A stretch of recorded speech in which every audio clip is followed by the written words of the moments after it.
actually the first Dyke March through central London in over 20 years. We're doing it all again. Good to see you back. And for everyone who it's their first Dyke March, and last year was my first Dyke March ever, welcome. It's really, really good to see you.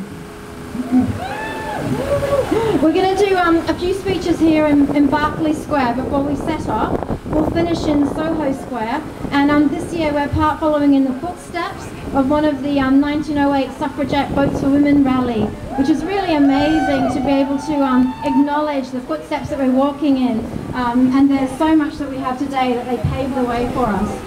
Before we get started, I'd like to invite anyone who's disabled to feel free to come to the front of the stage to be able to hear better and see better, and please help them to come through the crowd. We're doing our best to make Dyke March as accessible as possible, so thank you.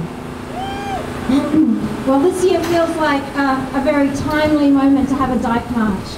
I was really impressed by some of the really amazing lesbophobia that came up during the gay marriage debate. It seems that the thoughts that keep Lord Tevitt up late at night, it's not the really appalling gay youth suicide statistics, it's not even homophobia in the workplace, but the shock horror if what if we were to have a lesbian queen, and even worse, what if one undergoes fertility treatment? I mean, what a strange little man.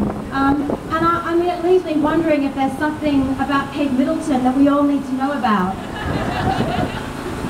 But I'd even go one step further, and I'd say every queen a lesbian queen. And I'm wearing a little tiara today to give a nod to one Mr. Lord Tevitt. We talked about it at last year's march, but I think it's worth touching on again why we're doing the march today, and why do we need to have a Dyke March when we've already got Pride. I said, well, first of all, there's like a perfect little storm of homophobia and misogyny, which of course is lesbophobia, and that really needs its own space and its own discussion. And while there are many things to be gained marching under an LGBTI umbrella, we also like the idea of having something queer that's also Dyke focused and puts Dykes at the centre.